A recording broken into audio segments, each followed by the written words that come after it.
passé le 28 avril 2015 à la CENI. Vous avez vu un bout à la télévision, mais la réalité même est encore plus coriace que ça. C'est vrai, le 25 avril 2015, le peuple togolais était appelé à aller aux urnes. Vous avez accompli votre devoir civique très bien. Mais ce ne sont pas les résultats des urnes que M. Tafa Tabiou vous a proclamés. M. Tafa Tabiou a fabriqué les résultats. Et nous allons faire la démonstration tout de suite. Ce 25-là, la loi dit que dès que le dépouillement est fait, la CENI se met en branle pour proclamer les résultats qui lui parviennent. Mais ce 25-là, au lieu de proclamer les résultats, M. Tafa Tabiou a organisé un banquet. Il nous a demandé d'aller manger, boire. Nous avons dit, ce n'est pas ce que la loi a dit. Donc, nous avons commencé par proclamer, en tout cas par examiner les procès-verbaux à partir du 26 avril. Et cela à 23h30. Le premier procès-verbal que nous avons observé venait de Agné, de la série Agné. Ce procès-verbal-là était tellement méchant, c'est-à-dire que les chiffres ne concordaient pas. Mais lorsque nous avons dit, mais qu'est-ce qui s'est passé? Nos amis de l'UNI et le président nous ont demandé de laisser ce procès-verbal-là à côté et que on va voir ça après. Et les procès-verbaux qui sont venus après sont encore plus méchants que le procès-verbal de Dani. Alors c'était très difficile pour nous, qui sommes du CAC 2015, d'accepter qu'un tel procès-verbal, en tout cas, le calcul qu'on nous faisait était un bon calcul. Alors, nous avons demandé qu'il faut aller rechercher la vérité dans les urnes, puisque les autres procès-verbaux, bureau de vote par bureau de vote, sont dans les urnes. Il faut aller confondre ce que les CENI nous ont envoyé avec ce qui est dans l'urne. Nos collègues ont dit pas question. Alors que la loi nous donnait l'autorisation. Le code électoral nous donnait l'autorisation. Le règlement intérieur de la CENI nous donnait l'autorisation. Non seulement ça, il y a un accord international qui est signé le 24 avril dans la nuit, accord que le gouvernement togolais lui-même a signé, pour dire que les résultats doivent venir des urnes, pas des élus. Malgré tout ça, nos collègues nous ont opposé un refus catégorique. Eh bien, finalement, le 27, vers 10 h, nous avons réussi à leur faire entendre raison. C'est-à-dire, lorsque les chiffres ne concordent pas, nous devons aller dans les urnes pour chercher la vérité. Et c'était en face du général Sangari, qui était le président du comité d'accompagnement, qui nous suivait et qui nous assistait à la CENI. Ce 27-là, avant même qu'on ne commence les travaux, nous avons dit à nos collègues que le 27 avril est la fête de l'indépendance de notre pays et que cette fête-là nous fait nous souvenir de nos anciens, ceux qui ont lutté pour l'indépendance. Et par conséquent, nous devons faire quelque chose de bien pour honorer leur mémoire. Et si quelqu'un passait outre qui voulait voler des élections, en tout cas, cette personne-là trouvera malheur sur son chemin. Et lorsque nous avons commencé par examiner ce 27, encore un quatrième et un cinquième procès verbal, c'était la même chose. C'était très difficile. La séance a été bloquée de 10h30, 11h jusqu'à 21h30. Parce que ce 27-là fait que nous avons accepté qu'il faut retourner dans les urnes. Le général Sangari est tombé malade. On l'a transporté à l'hôpital. Et c'était à 21h30 qu'on est allé le chercher à l'hôpital pour venir nous donner la solution. Il est venu ce 27-là, vers 23h30, et il m'a apostrophé. Il m'a demandé ce qui se passait. Je le lui ai dit, et je lui ai fait savoir que nous n'allons pas accepter qu'on triche. En tout cas, qu'on triche le peuple togolais. Et puis, il est allé voir le président. Moi, je suis le vice. Il est allé voir le président pour qu'on trouve une solution. Peu après, on m'a invité dans le bureau du président. J'y suis allé. À peine, on a voulu commencer le travail. Et voilà le ministre Bawara. Il était ministre de l'administration territoriale. La loi dit que la CENI est indépendante. Le gouvernement n'a rien à voir avec nous. C'est tout ce que nous aurons décidé là. C'est ce que le gouvernement doit accepter. Mais nous avons vu le ministre arriver cette nuit-là. Et au lieu de nous dire pourquoi il est venu, il a demandé à voir le président. Ils sont sortis du bureau. Et puis après, le président revient pour dire au général Sangaré que le ministre voudrait s'entretenir avec lui. Ah, le général aussi sort. Et quelques instants après, le général revient et nous dit ceci. L'information que je vous apportais est au-dessus de moi. Quelle est l'information? Le ministre Bawara vient de me dire que le président du Ghana a téléphoné pour qu'on proclame les résultats de l'élection présidentielle du Togo la nuit du 27 là. Nous étions à peu près vers minuit. Alors qu'on n'avait même pas, on a examiné que 9 PV sur 42. Nous devons examiner 42 PV.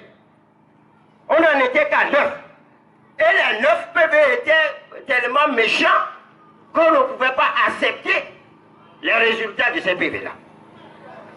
Alors, je demande au général Sangari, si vraiment le président du Ghana a téléphoné et a ordonné, et qu'il me téléphone à moi aussi pour ordonner, n'est-ce pas? Et j'ai terminé en disant au général que le ministre Bawara, je le connais, c'est un poker menteur. Il ment tout le temps. Que je ne prends pas pour argent comptant ce qu'il a dit. Alors, quand je suis arrivé à ce niveau-là, les autres collègues, il s'agit du président Tafa Tabiou, du premier rapporteur Yao Date, du cas de M. Payadou Aboubessi, qui est l'actuel ministre de l'administration territoriale, et moi-même. Nous étions 5 membres du bureau. Alors, les 4 autres, tous se sont mis à genoux pour me dire, non, vice-président, attendez, on va arranger ça. On va arranger. J'ai dit, on va arranger quoi? Moi, je ne suis pas là pour arranger quoi que ce soit sur le dos de la population. Pas du tout. Je ne le ferai pas. Et comme je sentais que j'étais un peu en minorité et que peut-être le diable peut passer par ma tête, bref, je suis sorti du bureau. Eux tous me suivaient. Alors, je me suis dit, qu'est-ce que j'allais faire? Il faut que j'informe les premiers responsables. Je suis parti. Arrivé au QG, on me dit qu'ils sont déjà partis. je poursuis ma route et je vais chez le président Jean-Pierre Fabre. Minuit un peu au-delà. Hein. Et arrivé chez lui, je lui dis tout ce que je viens de vous dire. Il me dit, mais le président du Ghana ne peut pas faire ça. Est-ce que c'est le président du Ghana qui gouverne le Togo? Alors, il a pris son téléphone, il a commencé par téléphoner, lui aussi. Il téléphonait. À un moment, quelque chose a fait tic dans ma tête. Je me suis dit, mais attention, si je reste ici, M. Tafa Tabiou risque de proclamer de faux résultats. Et j'ai dit, ah, président, il faut que je retourne à la CENI. Je dois retourner. Sinon, quelque chose va nous arriver. Alors, il a déposé son téléphone et il m'a dit,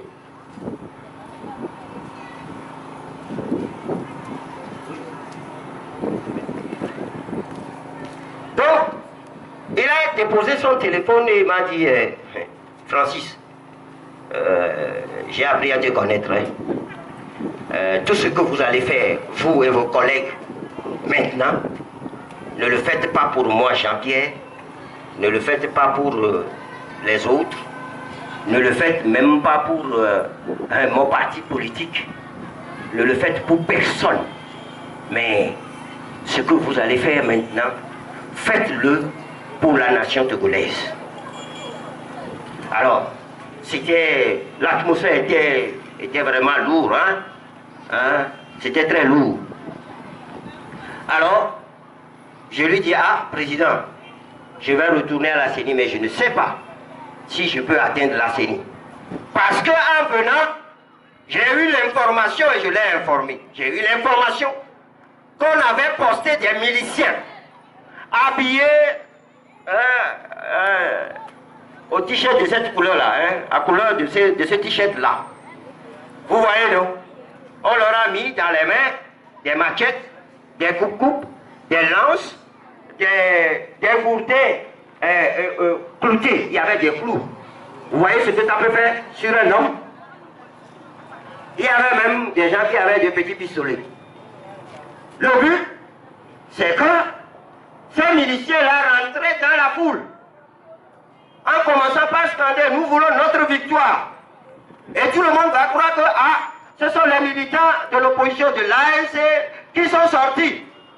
Cela permettrait à nos forces de sécurité de rentrer en jeu. Eux, ils étaient déjà prêts. Puisque le jour-là, ils avaient fait une réunion à l'état-major. Et c'est de l'état-major que M. Bawala venait pour s'entretenir avec le président de la CENI.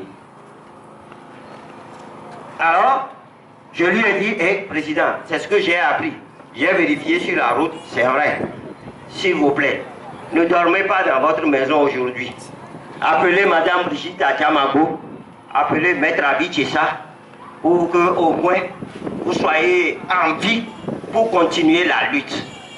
Le président m'a regardé et dit, bon, moi je suis ici, ils n'ont qu'à venir, je les attends. Voyez-vous? Alors, j'ai repris le chemin pour retourner à la CENI. Pour ceux qui connaissent Lomé, au niveau de Colombe de la Paix, j'ai commencé par voir les chars, les pick-up, les cagoulés. J'ai tout vu. Et j'ai dit à mon chauffeur, tiens bien ton volant. Tu ramasses tout ce que tu trouves là sur la route, là tu les ramasses. Après on verra. Et c'est comme ça, je suis retourné à la CENI. Dès que je suis rentré, eh ben, vous voyez, il y a beaucoup de gens ici, hein. Mais à la CENI, les militaires, les gendarmes, les policiers, en tout cas les gardiens de préfecture, je suis sûr que les miliciens aussi y sont, mais ils sont plus nombreux que vous ici.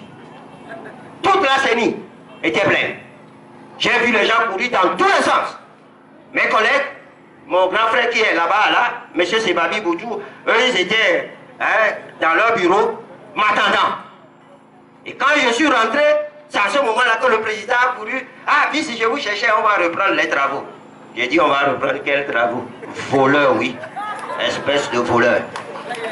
Alors là, nous avons repris les travaux vers 1h du matin. jusqu'à 4 heures du matin. Alors le président dit, je suis un peu fatigué. On va faire une pause et on va reprendre les travaux le lendemain 28 à 9 heures. Et nous tous, nous nous sommes séparés. Mais comme je sais que M. Tafa Tabiou n'est pas clair, je suis allé me cacher quelque part.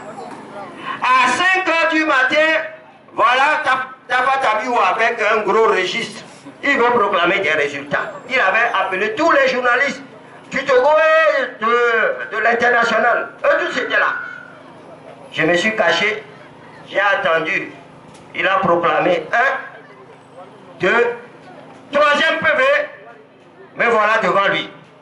Alors il a commencé confus, il a dit, ah bon, ce sont des résultats partiels, et puis il est parti. J'ai dit, toi, je vais t'avoir.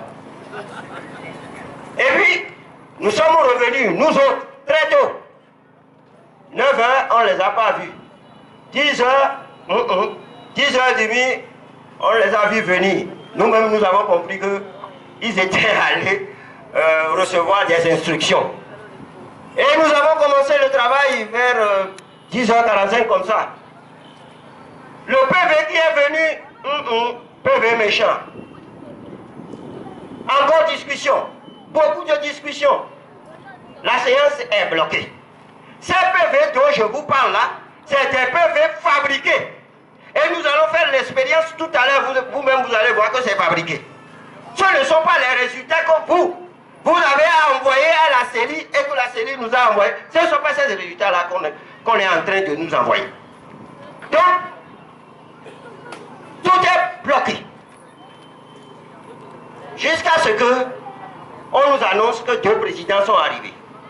Le président ghanéen et le président ivoirien. Et on nous demandait d'arriver à la présidence. Nous sommes allés vers midi. Et ce n'est qu'à 16 heures que les présidents ont fini par nous recevoir. Tiens, pour nous dire, allez faire le travail comme la loi a dit. Allez faire le travail comme la loi a dit. Et proclamer les résultats dans le délai prescrit par la loi. Quand nous sommes sortis, il fallait courir. Tafa Tabiou mentait aux journalistes. Mais nous sommes allés à la CENI, nous sommes retournés à la CENI. Et j'ai couru pour aller le voir. On nous a dit de travailler. Mais à quand nous allons commencer? Il dit non, non, j'ai déjà convoqué la réunion pour 18h30. Nous étions 17h35 par là. Alors, je viens voir mes collègues pour leur faire le compte rendu et demander à ce que nous nous préparions pour pouvoir continuer le travail parce que nous avons fait 72 heures sans dormir. C'est là. Nombre de votants sur la liste d'émargement. 84 965. 84 965. Faites plus. Nombre de votants par dérogation. 2376. Faites plus 2376. Encore faites plus. Nombre de votants par anticipation. 397. Faites égal. Ça fait combien? Ça fait combien? On va aller vite. Je n'ai que 2 minutes pour laisser le micro à d'autres. Ça fait combien? 87 738. Ah. Quelqu'un n'a qu'à venir voir si c'est ce qu'on a trouvé ici. Non. Vite, vite, là. Quelqu'un n'a qu'à venir voir si c'est ce qu'on a trouvé. Qu'est-ce qu'on a trouvé là-bas? Ici. 87 826. Est-ce que ça correspond à ce que vous avez vu? Bon. Première fraude. Deuxième fraude. On va aller vite. Maintenant, nettoyez, prenez 87 000. Ce qu'eux-mêmes, ils ont dit qu'ils ont trouvé. Hein. 87 826. Vous l'avez pris? Moins bulletin nul. 3 565. 3 565. Vous l'avez trouvé combien? 84 000. Ah, très bien. Mais quelqu'un n'a qu'à venir voir si c'est vrai ce que le calcul qu'on nous a donné aussi, c'est vrai. Quelqu'un n'a qu'à venir aussi. Personne ne veut venir. Venez, n'ayez pas peur. C'est quoi là-bas? 84 166. Est-ce que ça correspond à ce que les gens, on nous a donné? Bon, deuxième vol, troisième vol, et je vais laisser le micro. Maintenant là, c'est ce qu'on appelle suffrage exprimé. Hein? Nous allons voir si les candidats, la somme des voix des candidats correspond à ce qu'eux-mêmes ils ont trouvé. Fabre Jean-Pierre, dans ce grand tonne-là, on dit que M. Fabre n'a eu que 3977 voix. Mettez 3977. Plus M. Tchassona, 929. Plus 929. M. Tama Komantega, 738. M. Gogé Tchabouré, 23 789. 23 789. M. Ford Yassingbe, 54 322. 54 322. Faites égal et donnez-moi le résultat. Qu'est-ce que vous avez trouvé? 80. Est-ce que c'est ce qu'ils ont trouvé ici? Quelqu'un n'a qu'à venir ici aussi, regardez. Est-ce que c'est ce qu'on a trouvé ici? Vous-même regardez. Regardez. Qu'est-ce qu'on a trouvé là? Ici. 84 166. C'est ce qu'on a trouvé. Et tous les résultats que nous avons eus étaient comme ça. Par ailleurs, c'est 1500 voix de différence. Par ailleurs, encore, c'est 2000 voix de différence. Et ainsi de suite, et ainsi de suite. Voilà ce qui nous est arrivé à la CENI, nous avons dit non. Maintenant, je termine pour dire que c'est à ma qualité de vice-président de la CENI. Je demeure encore vice-président de la CENI. En cette qualité-là, parce que nous avons eu tous les PV, et nous avons trouvé M. Jean-Pierre Fabre qui est élu président de la République le 25 avril 2015. Et je le répète ici, je mets au défi quiconque. M. Ford Yassingbe est un imposteur. Il a volé les élections présidentielles de 2015.